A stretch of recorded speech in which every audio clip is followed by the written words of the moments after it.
Assalamualaikum warahmatullahi wabarakatuh. Waalaikumsalam warahmatullahi wabarakatuh.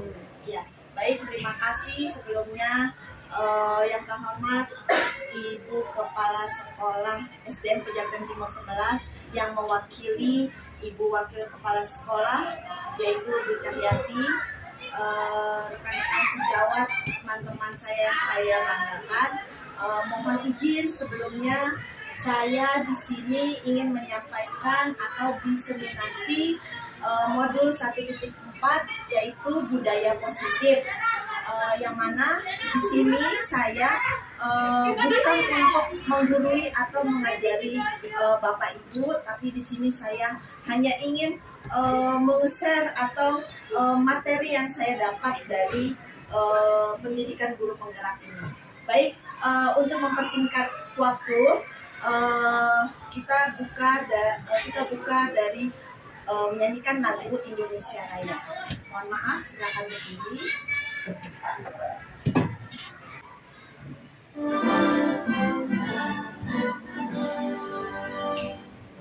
Indonesia tanah air, tanah tumpah darahku, di sanalah aku berdiri, jadi pandu ibuku. Indonesia kebangsaanku, bangsa dan tanah air. Marilah kita berseru, Indonesia bersatu. Hiduplah tanahku, hiduplah negeriku, bangsaku, rakyatku semuanya. Bangunlah jiwanya, bangunlah badannya untuk Indonesia Raya. Indonesia Raya, merdeka, merdeka, tanahku, negeriku yang ku cinta. Indonesia Raya, merdeka, merdeka, hiduplah Indonesia Raya. Indonesia Raya, merdeka, merdeka, tanahku, negeriku yang ku cinta. Indonesia Raya, merdeka, merdeka, hiduplah Indonesia Raya. Baik, terima kasih. Silakan duduk kembali. Baik, saya lanjut. Acara selanjutnya yaitu sambutan dari Ibu Kepala Sekolah yang diwakilkan oleh Ibu Wakil Kepala Sekolah pada Ibu Cahyati. Saya persilahkan. Silakan habis kita.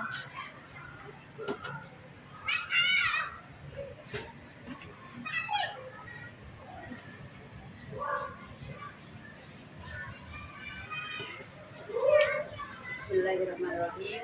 Assalamualaikum warahmatullahi wabarakatuh. Waalaikumsalam warahmatullahi wabarakatuh. Yang kami hormati Ibu Kepala Sekolah SDN Pejaten Timur 11, Ibu Haja Sumina SPD. Yang kami hormati Bapak Ibu Guru yang hadir pada pagi hari yang cerah ini. Pertama-tama, mari kita panjatkan puji dan syukur kehadirat Allah Subhanahu wa Ta'ala, yang mana pagi yang cerah ini kita telah diberikan nikmat, yaitu nikmat iman, nikmat Islam, dan nikmat kesehatan. Juga kita bisa berkumpul bersama. Tidak lupa juga selawat dan salam kepada junjungan kita Nabi besar Muhammad Shallallahu Alaihi Wasallam beserta keluarganya, sahabatnya, dan pengikutnya sampai akhir zaman. Terima kasih ibu-ibu semua dan juga Ibu Dewi. Ibu mengucapkan banyak terima kasih untuk kita bisa menyampaikan hari ini adalah acara diseminasi modul 1.4 ya, yaitu budaya positif. Mudah-mudahan hari ini Ibu Dewi bisa menyampaikan kepada teman-teman budaya positif untuk kita agar kita juga bisa menyampaikan nanti kepada anak-anak didik kita. Barangkali Bu Dewi mau menyampaikan pengalaman dari selama ini calon guru penggerak angkatan 9 DKI Jakarta ya. Mudah-mudahan teman-teman kita juga bisa mengikuti seperti Bu Dewi. Dan untuk ini menyampaikan budaya positif, mudah-mudahan dengan pengalamannya beliau bisa kita menyalurkan lagi kepada murid-murid kita ya. Jadi supaya barangkali dalam pendidikan kita ini juga lebih baik lagi dari yang sebelumnya ya. Semoga kita semua sukses ya. Sekian dari saya, tidak panjang lebar. Wabillahi taufiq wal hidayah. Wassalamualaikum warahmatullahi wabarakatuh. Waalaikumsalam warahmatullahi wabarakatuh. Terima kasih Bu Cahyati. Sama-sama. Silakan duduk. Baik, acara selanjutnya yaitu sebelum saya memasuki materi, alangkah baiknya saya minta izin, mohon maaf kepada Pak Ustadz untuk memimpin doa semoga lancar acara kita ini. Saya persilakan. Bismillahirrahmanirrahim. Assalamualaikum warahmatullahi wabarakatuh. Waalaikumsalam warahmatullahi wabarakatuh. Sekolah siswa IPB selaku CGP pada hari ini, baik untuk menambah keberkahan kegiatan CGP kita, semoga ini sampai ke hari nanti diberi dalam Amin. dan juga bisa memajukan sekolah kita SDN 2011 ke depan lebih baik lagi. Dan itu mari kita awali dengan doa Al-Fatihah. Semoga dengan berkat doa Al-Fatihah Allah selalu beri keberkahan kepada kita. Al-Hadina wa likulli mursali Al-Fatihah. أعوذ بالله من الشيطان الرجيم بسم الله الرحمن الرحيم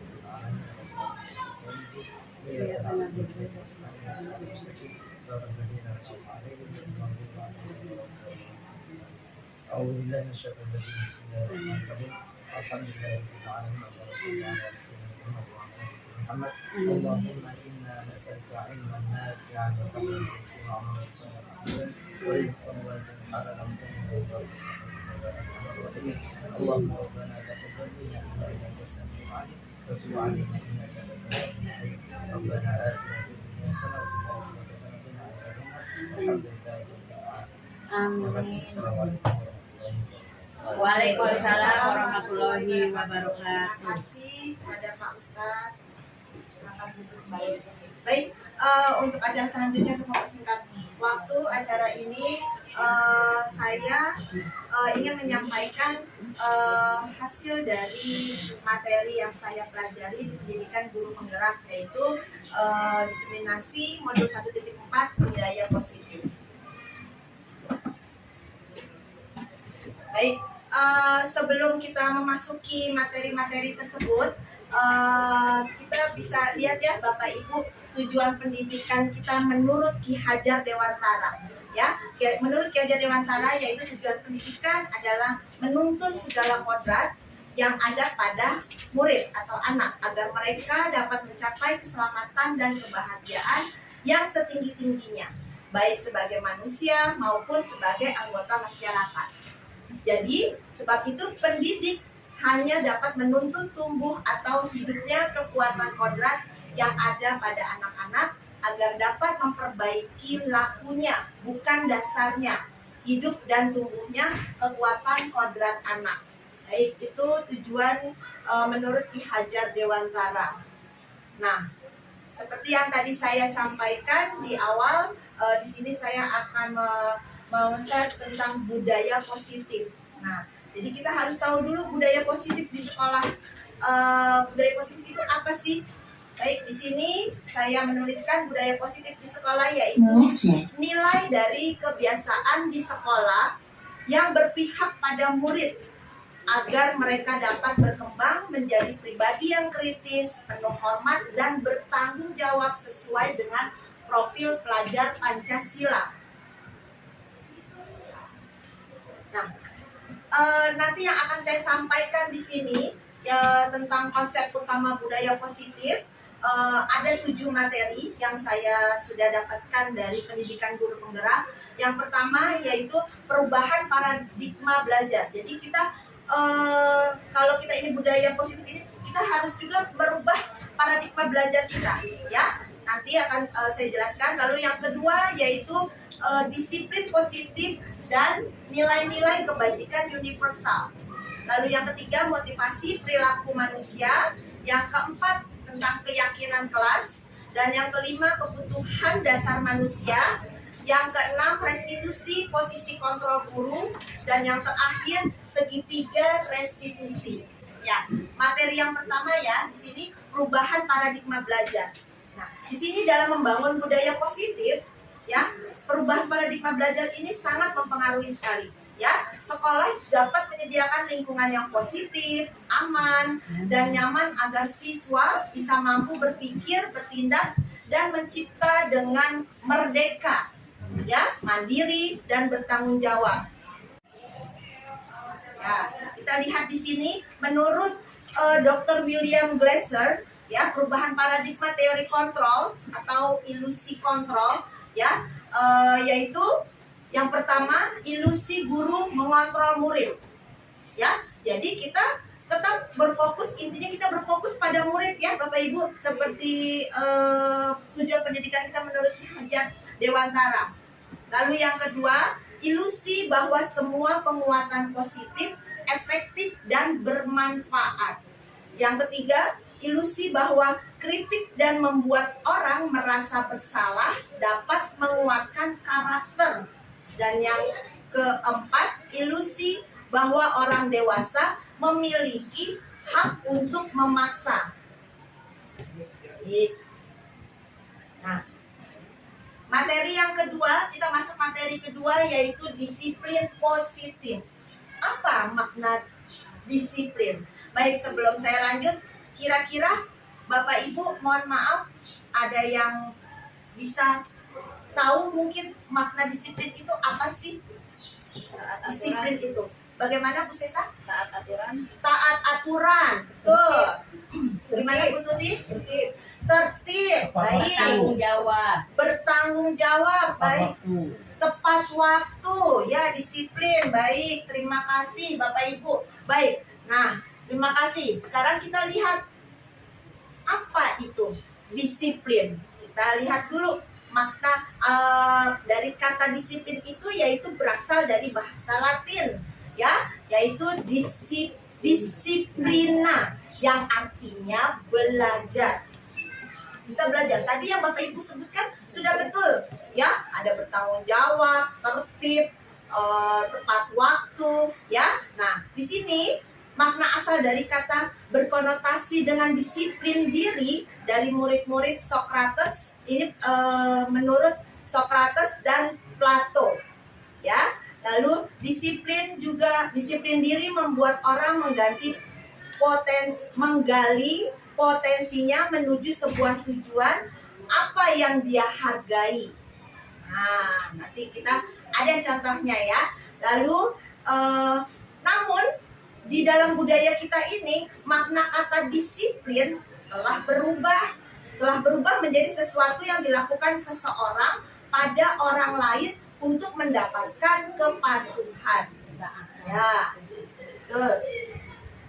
Nah, di sini diartikan, saya tulis di sini adalah disiplin, yaitu kemampuan memerintah diri sendiri dalam mengontrol dan menguasai diri untuk memilih tindakan mengacu pada nilai-nilai yang kita hargai dengan penuh tanggung jawab tanpa terperintah orang lain. Jadi dari disiplin itu dari diri kita sendiri ya. Oke. Lalu nilai-nilai yang kita hargai adalah nilai kebajikan. Nanti akan saya perlihatkan nilai-nilai kebajikan universal itu apa saja. Ya, di sini adalah nilai kebajikan itu sama juga sifat positif manusia yang merupakan tujuan mulia yang ingin dicapai setiap individu, yaitu nilai-nilai dalam yang pastinya profil pelajar Pancasila. Baik. Nah, ini Bapak Ibu. nilai-nilai kebajikan universal. Di sini ada kurang lebih 40 ya.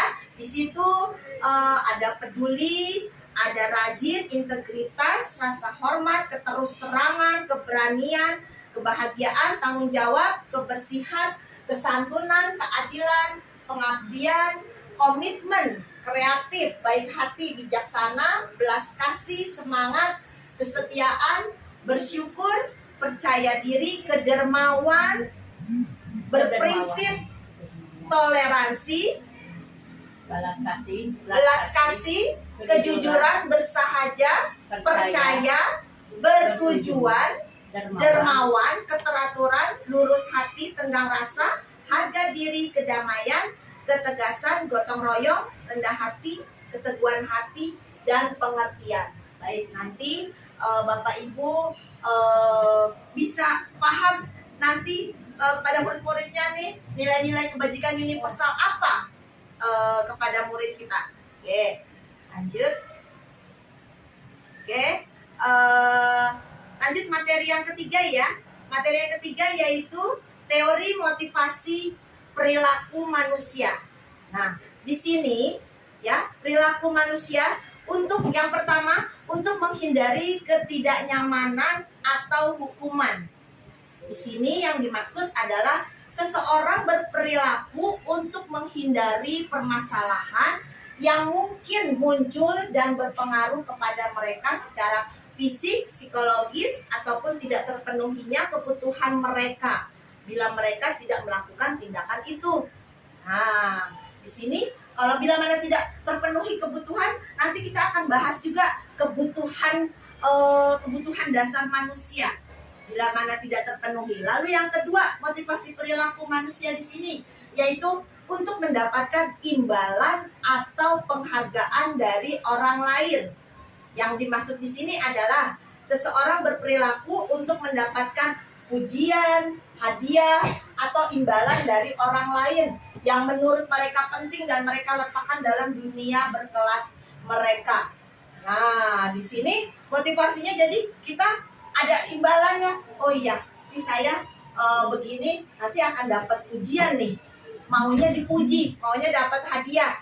Ya, kira-kira seperti itu apa tidak ya Bapak Ibu? Ya. Baik. Yang ketiga, Untuk bersemangat jadinya. baik, betul sekali, motivasi ya Buca. Ya. Baik, yang ketiga di sini adalah untuk menjadi orang yang mereka inginkan dan menghargai diri sendiri dengan nilai-nilai yang mereka percayai.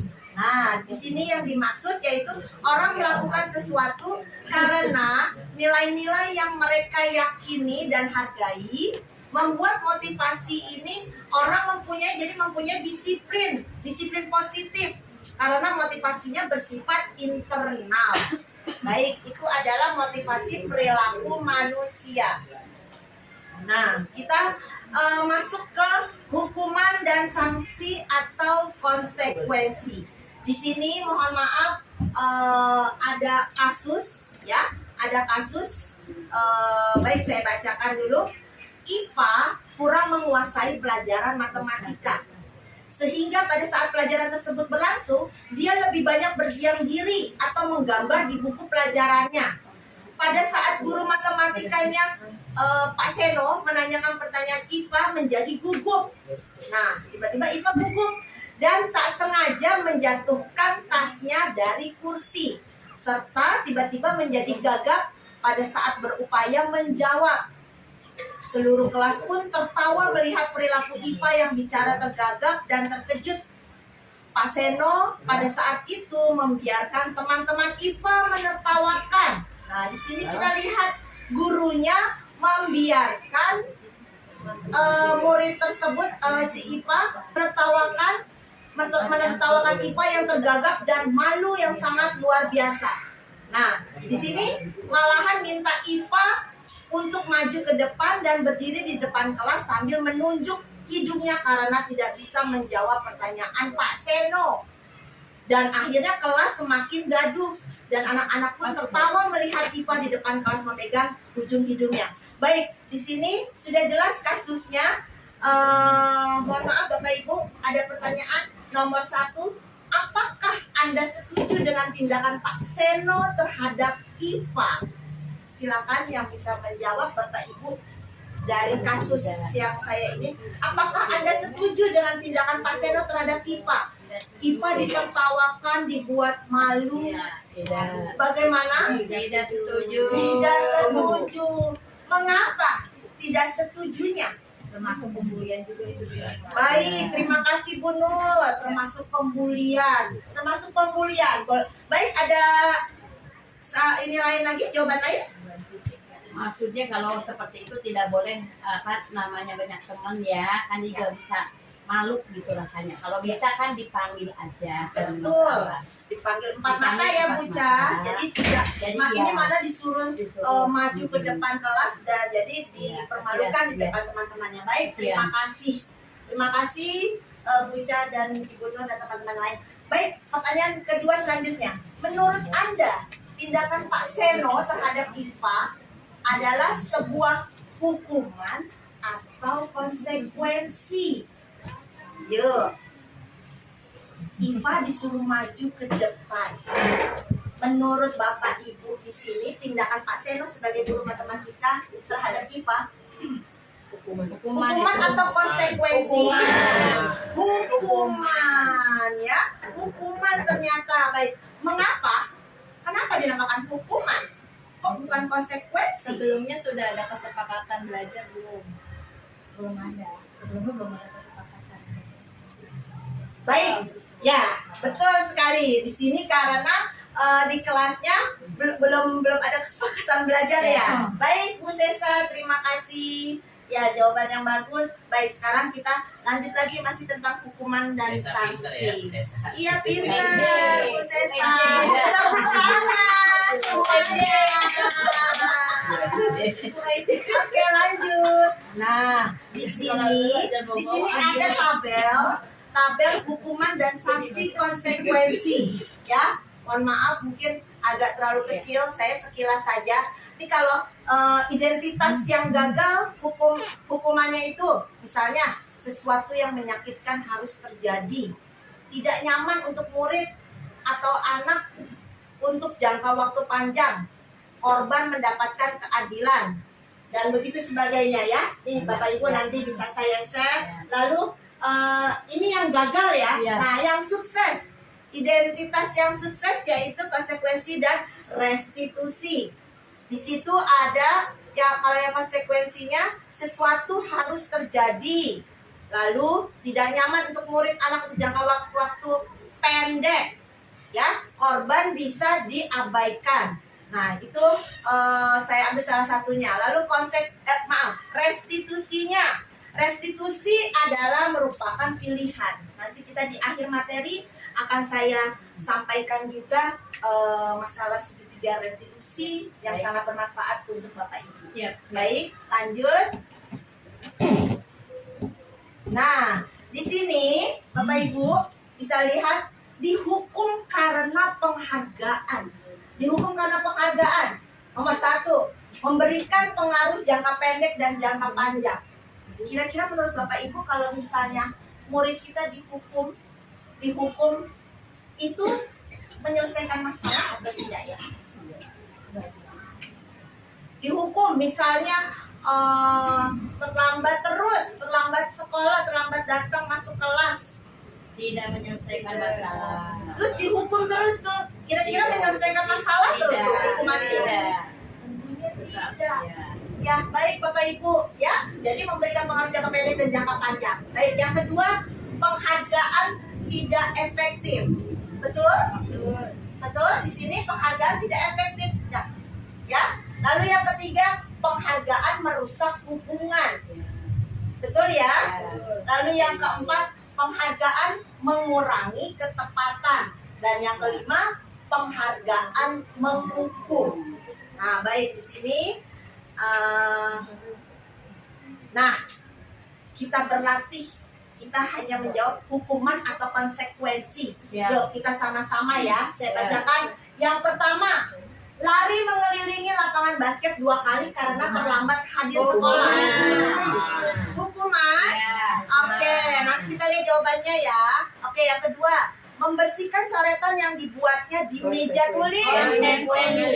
Konsekuensi. Pintar Bapak Ibu. Yang ketiga, murid diminta untuk push up 15 kali. Hukuman. Lalu menggantikan kertas tugas teman yang telah dicoret-coret. Konsekuensi. Berjemur di lapangan basket pukul 12. Hukuman. Murid diminta bertelanjang kaki sepanjang hari karena tidak menggunakan sepatu. Hukuman. Baik. Yang terakhir, berdiri di depan kelas sambil mengangkat kaki satu. Hukuman. Nah, cek jawaban Bapak Ibu. Teng teng. Betul. Oke, tepuk tangan Bapak Ibu, terima kasih sudah pintar-pintar semua. Alhamdulillah. Luar biasa. Baik, tolong dicek CGP-nya ya Bapak Ibu. Baik, ya. Baik, ya, jawabannya sudah. Baik. Tadi sudah menjelaskan tentang hukuman dan sanksi Bapak Ibu. Semoga sudah bisa paham. Lanjut, materi selanjutnya yaitu keyakinan kelas. Ya. Kenapa dinamakan keyakinan kelas? Yang Bapak Ibu, mohon maaf, Bapak Ibu buat di kelas selama ini kira-kira apa? Saya mau tanya. Kesepakatan bersama. Baik, kesepakatan bersama atau kesepakatan kelas. Ya. Ada mungkin yang pada zaman dahulu peraturan kelas, betul tidak? Ya. Peraturan kelas pernah dengar tidak? Pernah. Peraturan kelas Tidak boleh ini, tata tertib, tidak boleh menggunakan ini, ini, ya. tidak boleh meminjam Betul. barang teman. Betul Bapak Ibu? Betul. Ya, baik, itu tata tertib peraturan kelas. Nah, Ya. kenapa sekarang dinamakan harus keyakinan kelas? Ya, di sini kita lihat keyakinan kelas itu apa sih? Nah, keyakinan kelas yaitu nilai-nilai kebajikan yang tadi yang sudah saya tampilkan, nilai-nilai kebajikan universal yang ada 40 itu, atau prinsip-prinsip universal yang disepakati bersama secara universal lepas dari perbedaan agama, suku, negara, dan bahasa. Ya, jadi kalau nanti Bapak Kesadaran sendiri. betul sekali Buca, dan nanti akan membuat sadar murid-murid kita akan mengerti perbedaan kesepakatan dan keyakinan itu akan beda ya. Lalu di sini menurut dosen tahun 1998, suatu keyakinan akan lebih memotivasi seseorang dari dalam atau intrinsik. Seseorang akan lebih bersemangat untuk menjalankan keyakinannya daripada hanya sekedar mengikuti peraturan. Ya, betul ya Bapak Ibu? Betul. Lalu keyakinan kelas bersifat lebih abstrak daripada peraturan yang lebih rinci dan konkret. Betul ya? Betul. Ya. Lalu pernyataan keyakinan kelas senantiasa dibuat dalam bentuk positif. Betul. Betul ya? Ya. Baik. Keyakinan kelas hendaknya tidak usah terlalu banyak. Ya. Kan kalau maaf yang namanya tata tertib banyak ya, Banyak sampai banget. ada 10. Ya. Betul ya Ibu? Ya. Bapak Ibu? Betul. Baik. Nah, di sini keyakinan kelas tidak usah terlalu banyak-banyak dan Ya. Yang kata-katanya penting dilakukan ya. betul, dilaksanakan. betul. Ya, sehingga mudah diingat dan dipahami oleh semua warga kelas. Betul. Baik. Keyakinan kelas sebaiknya sesuatu yang dapat diterapkan di lingkungan tersebut. Lalu semua warga kelas hendaknya ikut berkontribusi dalam pembuatan keyakinan kelas lewat kegiatan curah pendapat. Nah, di sini mohon maaf Bapak Ibu, ya mungkin jujur kemarin saya juga di kelas membuat kesepakatan kelas namanya. Tapi alhamdulillah setelah saya mengikuti pendidikan guru penggerak ini, saya rubah pelan-pelan menjadi keyakinan kelas. Ya, lalu yang terakhir bersedia meninjau kembali keyakinan kelas dari waktu ke waktu. Nah, di sini ada contoh keyakinan kelas 1, kelas 1 dan kelas 6. Di sini saya ambil contoh. Ya, Bapak Ibu bisa lihat keyakinan kelas 1B. Jadi, kita buat keyakinan kelas ini bukan, kan biasanya kalau kesepakatan atau tata tertib pastinya kita guru yang buat, betul tidak? Ya. Tanpa disepakati oleh murid-murid kita. Ya. Jadi taunya, oh Bu Guru Sudah ada. sudah jadi. ada peraturannya begitu. Tapi kalau dilanggar, apa yang terjadi? Akan beda, betul nggak? Tapi kalau Ya. misalnya keyakinan kelas kita berdiskusi, berkolaborasi dengan murid-murid kita sendiri. Apa aja ayo yang keyakinan kelas yang akan kita buat untuk di kelas kita. Misalnya contoh, hadir tepat waktu, berarti artinya tidak boleh telat. Nanti Yang membuat kan diri sendiri. betul Nanti kan? insya Allah akan bertanggung jawab. Betul sekali Bu Cahyati. Ya, hadir tepat waktu. Lalu ada anak yang bilang, ibu pakaiannya selalu rapi dan sesuai setiap hari seragamnya. Nah, ada yang berkata seperti itu ya. Lalu yang ketiga, yang pasti ini ya, tidak lupa berdoa sebelum dan sesudah belajar. Lalu belajar dengan bersungguh-sungguh. Jadi yang tadi di sini saya katakan tidak usah banyak-banyak.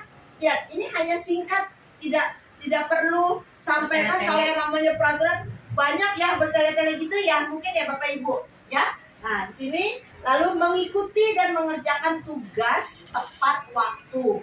Lalu menjaga kebersihan kelas dan sekolah. Lalu jujur dan mandiri. Lalu saling menghormati, menyayangi, dan bekerja sama. Dan yang terakhir, bersikap baik, ramah, dan santun.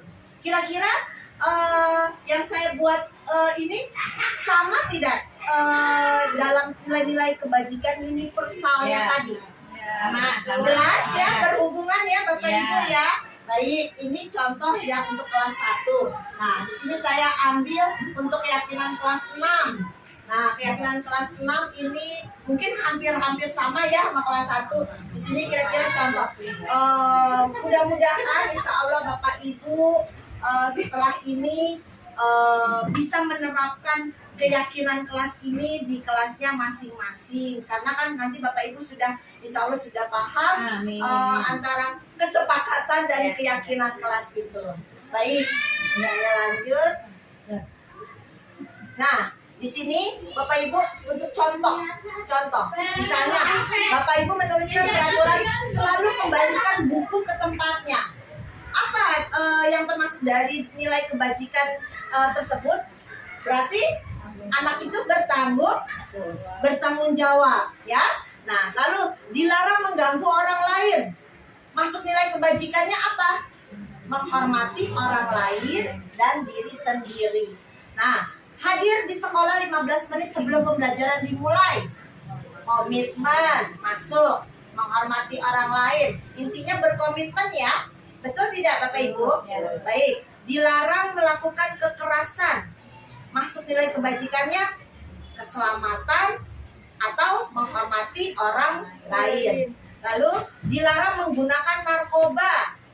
Nah, di sini nilai kebajikannya adalah berarti kesehatan. Ya, dilarang menggunakan narkoba untuk diri kita sendiri. Betul, Bu Nur, betul. Nah, bergantian atau menunggu giliran. Nilai kebajikannya kesabaran atau saling menghormati orang lain. Menggunakan masker. Nah, ada 2 di sini nilai kebajikannya. Yang pasti untuk kesehatan dan untuk keselamatan diri sendiri, betul. Dan yang terakhir, jangan berlari di kelas atau koridor. Untuk menjaga keselamatan dan keamanan. Baik, Bapak Ibu. Lanjut ya. Bapak Ibu, sebelum saya lanjut ke materi 5, masih semangat? Semangat. Alhamdulillah. Kita ice breaking dulu ya. Oke.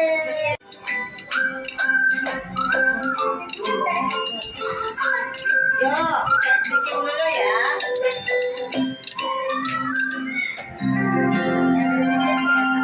Tangan ke atas menggapai bintang, tangan ke samping burung yang terbang, tangan ke depan ikan berenang, duduk yang rapi siap berdoa. Putar-putar tangan diputar, gulung-gulung tangan digulung, ular melingkar di atas pundak, kanan kiri atas bawah siap berdoa. jari kiri ku gabung menjadi dua jembatan panjang. Dua jari kanan, dua jari kiri ku gabung menjadi empat. Dua kamera cekrek, tiga jari kanan, tiga jari kiri ku gabung menjadi enam. Dua menara tinggi, empat jari kanan, empat jari kiri ku gabung menjadi delapan. Dua telinga kelinci, lima jari kanan, lima jari kiri ku gabung menjadi 10. Siap berdoa. Oke, baik Bapak Ibu. Terima kasih ice breakingnya, ternyata Bapak Ibu masih semangat. Oke, baik. Saya lanjut materi berikutnya, yaitu yang kelima, kebutuhan dasar manusia. Nah, tadi sudah berhubungan ya. Tadi di sini akan saya jelaskan kebutuhan dasar manusia itu ada 5. Ada 5 ya. Yang pertama, bertahan hidup atau survival. Ya, kebutuhan untuk bertahan hidup, survival. Yang kedua, cinta dan kasih sayang atau love and belonging. Yang ketiga, kebebasan atau freedom. Dan keempat, kesenangan atau fun. Dan yang kelima, kekuasaan atau power. Nah, di sini Bapak Ibu ya, realitas atau kebutuhan setiap orang pasti berbeda, betul tidak? Betul ya. Yang pasti kebutuhan anak-anak murid kita juga pasti berbeda-beda. Bapak Ibu harus mengetahuinya ya. Lalu di sini kita berusaha memahami pandangan orang lain tentang dunia. Setiap orang memiliki pasti gambaran yang berbeda. Nah, di sini saya punya kasus ya. Di sini Ibu Ria guru kelas 6 di SD Permai sedang bingung menghadapi ulah salah satu muridnya di kelas yang bernama Agus. Beberapa anak telah datang dan mengeluhkan Agus yang seringkali meminta bekal makan siang mereka dengan paksa. Jika Anda menghadapi situasi seperti Bu Ria, apa yang akan Anda lakukan? Lalu menurut Anda kira-kira apa alasan Agus melakukan hal tersebut? Nah, lihat gambarnya tuh Bapak Ibu. Nih, lihat bekal makanannya main diambil terus. Ternyata bukan satu orang saja, semua teman-temannya mengeluh kepada guru kelasnya. Nah, kira-kira apa menurut pendapat Bapak Ibu? Tidak baik. Apakah kita harus lihat ini kebutuhannya nggak tercukupi? Baik, kebutuhannya tidak tercukupi. Pasti ada alasan sebab akibat. Cari perhatian. Mencari perhatian, betul. Ada lagi? Caper ya? Cari perhatian, ya boleh. Mungkin nggak terbutuhi, nggak terpenuhi karena ada ekonomi dari Bagaimana Bu Novi? dari ekonomi keluarga. Baik, Bu Novi mengatakan mungkin murid tersebut tidak terpenuhi. Ya, kita lihat latar belakang anak kita tersebut. Ya, nah, jadi kita tidak boleh main menjudge aja. Ini kenapa? Kita panggil dulu baik-baik. Baik, kita lihat langsung. Ya, di sini saya jelaskan dalam konteks penerapan disiplin positif, Ibu Ria sebaiknya mencari tahu alasan Agus melakukan tindakan tersebut. Betul Bapak Ibu? Betul. Kita tidak boleh main menjudge aja murid, main marahin. Kamu, kenapa kamu ambil punya teman kamu? Semua teman-temannya sudah pada mengeluh. Kita tidak boleh main asal marahin anak tersebut. Ya, nah, yang pertama kita lihat dari segi survivalnya. Agus lapar dan orang tuanya tidak membawakannya bekal makan siang. Nah, yang tadi Bu Novi katakan, ya, kita tidak tahu keadaan di rumah Agus itu bagaimana. Ya, itu dari segi survival. Lalu yang kedua yang dari freedom, ya. Agus merasa bosan dengan bekal yang dibawakan orang tuanya karena selalu bekal yang sama. Betul? Ya. Pasti Bapak Ibu pernah menemukan kasus ini, masalah ini ya. Mungkin bekalnya mie lagi. Akhirnya membuat itu anak bosan. Jadi itu anak jadi apa? Dia bebas, dengan bebasnya main asal ambil punya temannya. Ya, itu dari segi freedom. Lalu yang dari segi love and belonging, Ya, cinta kasih sayang. Teman Agus jadi perhatikan Agus. Nah, yang tadi ada menyebutkan caper atau cari perhatian. Betul, cari perhatian. Ya, lalu selanjutnya power. Dia merasa hebat karena temannya jadi takut dan menuruti keinginannya. Sok jagoan. Otomatis lo bagi. Jadi dia merasa hebat. Betul? Ya, lalu yang terakhir Agus hanya tadi mungkin Bu Tuti kayak jawab. Agus hanya iseng dan dia menikmati ekspresi wajah temannya yang kesal.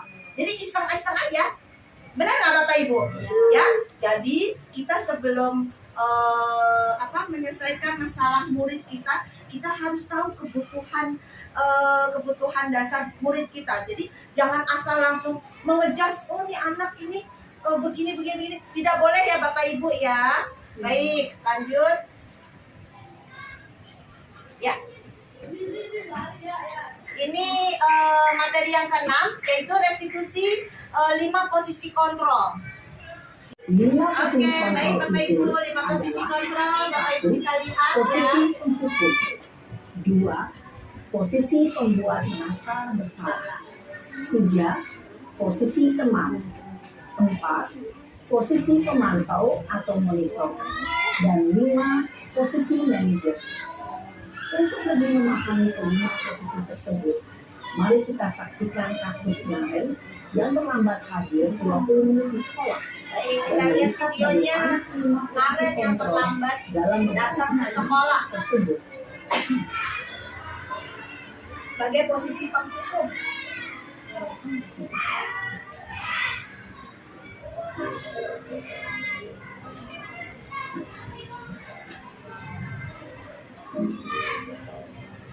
Naren, sini kamu. Selalu terlambat. Kamu deh, pasti terlambat. Apa? Apa coba? Alasan kamu apa lagi? Ya, Bapak Ibu bisa lihat Apa ya. lagi kamu tidak terlambat? Sebagai guru, Malas dia sekali tidak kamu. menanyakan dulu. Ya. Dasar pemalas. Gak kapok banget sih kamu. Sudah berapa kali terlambat? Sana, kamu keliling lapangan basket 2 kali. Keliling lapangan basket. Ya. Kenapa? Kamu melawan ibu. Berani-beraninya jawab. Sudah terlambat, masih berani jawab pula. Sekarang, keliling lapangan basket 5 kali sekalian. Biar kapok. Pergi ke sana lapangan basket. Ya, ini sebagai posisi penghukum. Posisi Ya. biasanya Lihat, ada penjelasannya. Bentar. dan Semoga kita tidak seperti itu Bapak Ibu ya. fisik maupun Ya. psikis. Ilmu yang Bapak Ibu hebat. Dampak yang terjadi pada murid ketika murid Ya, berada dampaknya pada sebagai posisi kita posisi penghukum. murid cenderung Murid jadi dendam, lalu kita jadi tidak disukai oleh murid tersebut. Betul tidak Bapak Ibu? Ya. Nah, sekarang yang kedua posisi pembuat merasa bersalah. Baik, kita lihat tadi videonya Bapak Ibu.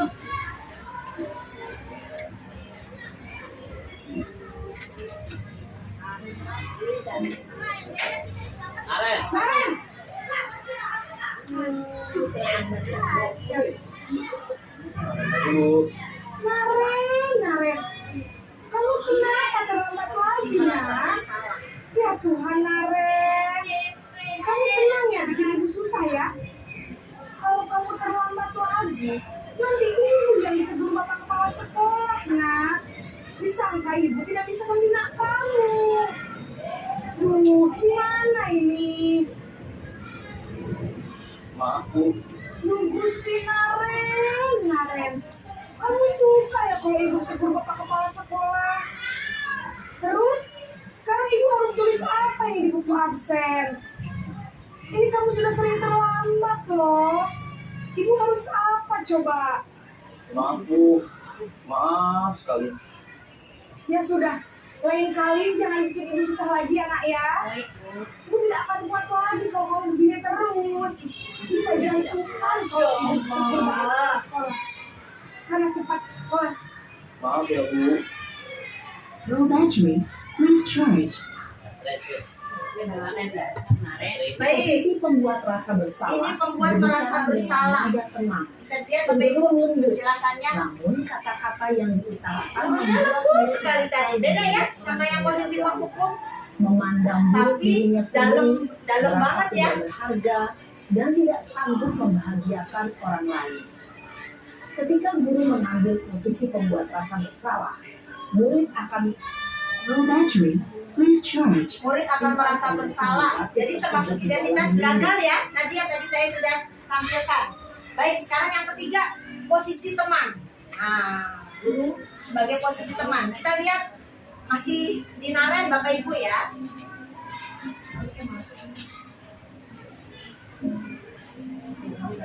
Naren,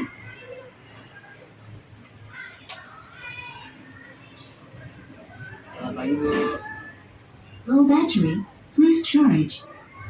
terlambat lagi ya saya. Lihat ekspresi ibu gurunya ya. Sebagai posisi teman. Saya, Bu. Kamu mau menyalahkan ibu kamu. Kamu bukan kayak anak yang larinya paling kencang. Kok terlambat sih? Iya, Bu. Saya memang terlambat bangun tadi. Jadi, biarpun saya lari kencang, tetap nggak terkejar, Bu. Low battery, please charge. Lebih kencang lagi ya. Biar gak terlambat lagi. Bikin seneng ibu. Demi ibu. Bisa kan? Bisa lah, Bu.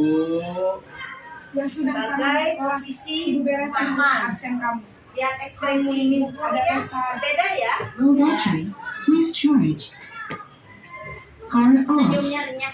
Ya, di sini penjelasannya suara guru ramah, ya, cenderung bersenda gurau untuk menghangatkan suasana. Ya, murid akan terasa aman, akrab. Wah, bu gurunya nggak marah-marah nih. Baik.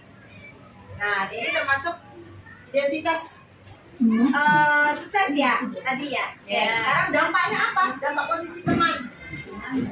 Murid akan tergantung pada satu orang, betul? Ya, murid jadi tidak mandiri, dia tidak bisa berpikir diri sendiri karena gurunya menganggap memposisikan sebagai teman. Baik, Bapak Ibu, sekarang posisi yang keempat sebagai pemantau atau monitor. Kita lihat lagi masih di Naren. Kita lihat ya. Narennya masih posisi terlambat sekolah. Kita lihat respon ibu gurunya sebagai posisi pemantau. Ya. Aduh, telat lagi kata Naren. Apa peraturan kita tentang jam berapa kita harus masuk sekolah? Nah, di sini perhatian Bapak Ibu, mohon maaf, menanyakan di sini akan terlihat menanyakan tentang keyakinan. Nanti kita lihat. Naren sudah tahu konsekuensinya jika terlambat. Nah, ternyata dia menjawab, saya harus tinggal kelas jam istirahat selama 20 menit. Ya, itu konsekuensinya. Nanti jam 9.30 saat istirahat, kamu tinggal di kelas ya. Kerjakan tugas tambahan untuk ketertinggalan kamu. Nah, baik Bu Kana, murid kan sudah tahu konsekuensinya apa. Nah, di sini kita lihat posisi pemantau atau monitor. Seorang pemantau akan bersuara datar, ya, bersuara datar, tidak emosi, tidak bersenda gurau pun, atau menggunakan suara tinggi. Lalu tercipta identitas diri positif atau berhasil. Lalu pemantau perlu senantiasa memantau. Pada saat murid diberikan sanksi, maka guru pun harus selalu mengawasi. Nah, di sini apa dampak posisi pemantau atau monitor? Ya, kita lihat murid akan menghitung konsekuensi dan hadiah tanpa memahami sepenuhnya nilai kebajikan yang dituju, dan yang pasti tidak sepenuhnya mandiri. Ya, lalu posisi yang terakhir yaitu posisi manajer. Nah, kita lihat masih di video Naren, ya. Aduh, saya terlambat lagi ketemu ibu guru. Ya. Baik. Baik, di sini posisi manajer. Kita lihat ekspresinya ibu gurunya. Ya, lihat ekspresi mukanya ibu guru. Ya, sekolah masuknya jam 7. Sekarang sudah jam 7.20. Bagaimana ini Naren? Maaf ibu, saya lupa setel alarm saya semalam. Baiklah, menurut kamu keyakinan sekolah yang mana yang perlu kamu tingkatkan? Nah, di sini ibu guru sebagai gurunya di sini menanyakan keyakinan ya, Bapak Ibu. Baik. Narennya ternyata sudah tahu keyakinannya. Jadi dia menyelesaikan masalah gurunya. Apakah bersedia memperbaiki masalah keterlambatan ini? Nah, baik Ibu, saya akan mencoba supaya tidak lupa menyetel alarm supaya bangun. Ya. Nah. Jadi di sini Bapak Ibu lihat ya, posisi manajer sangat beda sekali dengan posisi yang menghukum, posisi yang merasa bersalah, ya. Di sini juga kalimatnya jelas Bapak Ibu. Ya. Menerapkan budaya positif. Baik, nanti baik Naren. Jangan lupa kamu setel alarm kamu untuk bangun besok pagi, ya. Diingatkan lagi kakak atau ibunya Naren di rumah, ya. Tanya lagi. Baik, sekarang silakan kembali masuk ke kelas. Nah, inilah guru di sini sebagai posisi manajer. Kita lihat suara manajer netral, tidak emosional, tidak terlalu ramah, dan tidak bernada tinggi. Tercipta identitas positif atau berhasil, ya, yang tadi saya share ya. Guru akan dengan tulusnya mengajukan pertanyaan-pertanyaan bermakna agar membuka pikiran murid. Lalu guru membimbing murid untuk memecahkan masalah secara mandiri. Nah, di sini murid dampak posisi manajer, ya. Di sini murid bisa mandiri, lalu dia percaya diri, dan dapat memecahkan masalah yang dia hadapi. Baik.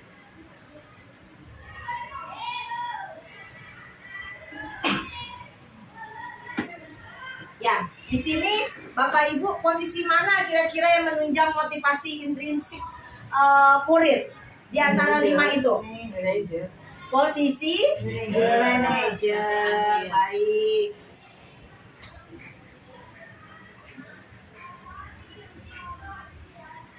Baik, saya next. Itu tadi posisi kontrol ya, posisi kontrol guru.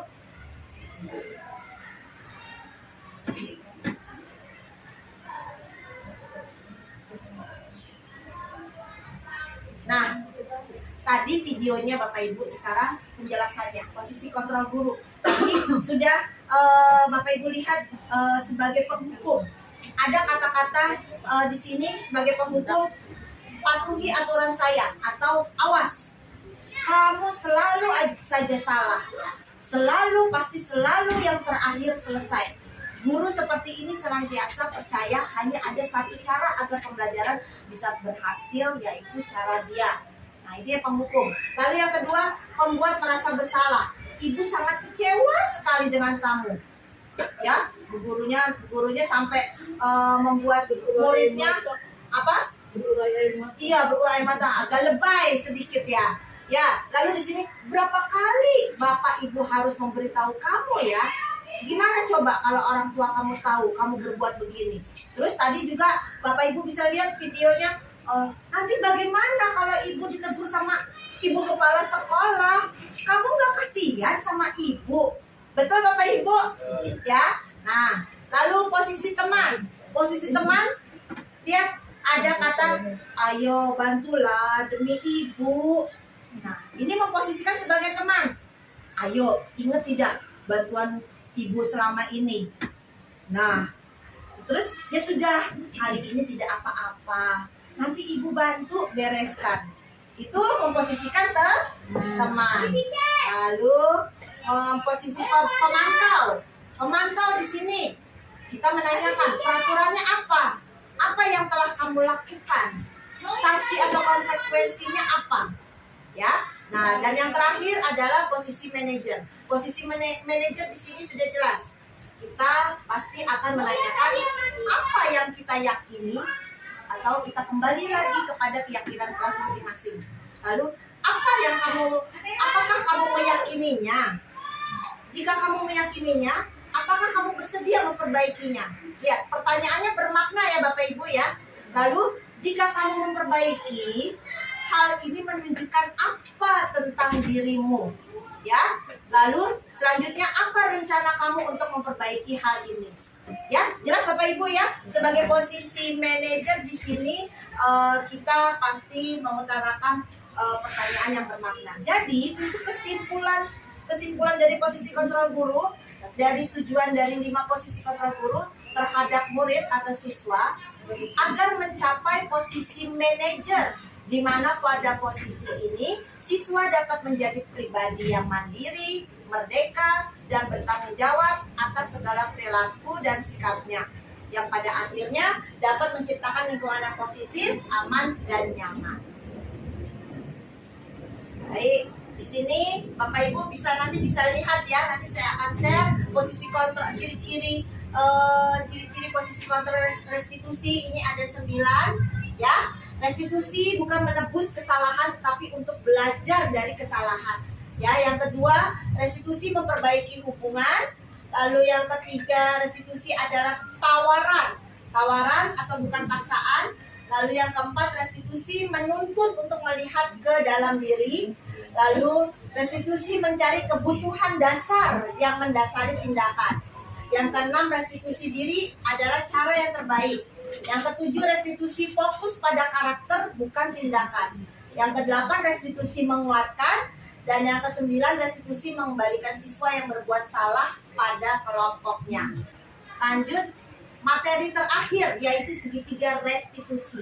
Ya, segitiga restitusi di sini adalah proses menciptakan kondisi bagi murid untuk memperbaiki kesalahan mereka sehingga mereka bisa kembali pada kelompok mereka dengan karakter yang lebih kuat. Nah, melalui restitusi ini guru dapat yang pertama membantu murid menjadi lebih memiliki tujuan, lalu menerapkan disiplin positif serta memulihkan dirinya setelah berbuat salah. Lalu yang kedua, membantu murid untuk jujur pada diri sendiri dan mengevaluasi dampak dari kesalahan yang dilakukan. Dan yang ketiga, memberikan penawaran bukan paksaan. Nah, di sini jelas segitiga restitusi. Yang pertama, menstabilkan identitas, ya. Lalu yang kedua, kita validasi tindakan yang salah. Dan yang ketiga, menanyakan keyakinan kelas. Nah, kita lihat di sini penjelasan dari menstabilkan identitas. Menstabilkan identitas, kita tidak menjudge murid kita dulu. Jadi kita panggil baik-baik, ya. Berbuat salah itu tidak apa-apa. Pasti kita guru juga pasti akan punya salah juga ya Bapak Ibu, betul. Manusia tidak ada yang sempurna, betul. Lalu tapi bisa diperbaiki. Betul. Pasti bu guru juga pernah melakukan kesalahan juga. Ya, lalu kita bisa menyelesaikan masalah ini dengan baik, ya. Dan Bapak Ibu di sini tidak tertarik mencari siapa yang salah, ya. Di sini kita guru atau pendidik hanya ingin mencari solusi dari permasalahan yang dihadapi murid, ya. Nah, lalu yang kedua, validasi tindakan yang salah. Validasi tindakan yang salah yang dimaksud di sini adalah kamu pasti punya alasan mengapa melakukan hal itu. Baik, setelah kita panggil itu murid, kita sudah menstabilkannya. Lalu kita tanya sebab akibat. Seperti tadi Naren, kenapa kamu telat? Katanya alasannya alarmnya, ya tadi Bapak Ibu. Jadi kita tanya dulu, bagaimana solusinya, betul. Nah, di sini kita yang kedua adalah memvalidasi tindakan yang salah. Ya, kamu patut bangga pada dirimu sendiri karena kamu telah melindungi sesuatu yang penting buatmu.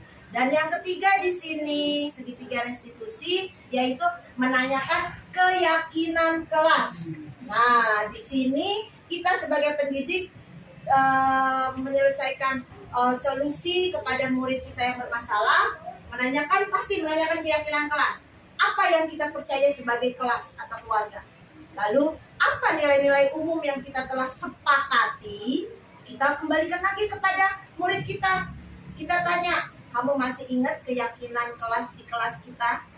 Kan kita buatnya bareng-bareng, bukan bu guru saja. Betul Bapak Ibu ya?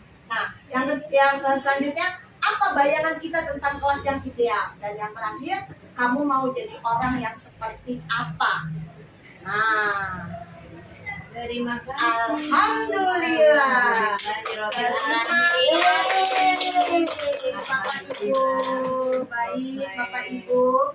Alhamdulillah. Ya, alhamdulillah materi yang saya sampaikan sudah selesai. Semoga apa yang sudah saya sampaikan, materi-materi tentang budaya positif ini bisa Bapak Ibu terapkan, bisa diterapkan kepada murid-muridnya ya. Dari hal yang kecil saja dulu kita sudah mulai berubah, membuat keyakinan kelas.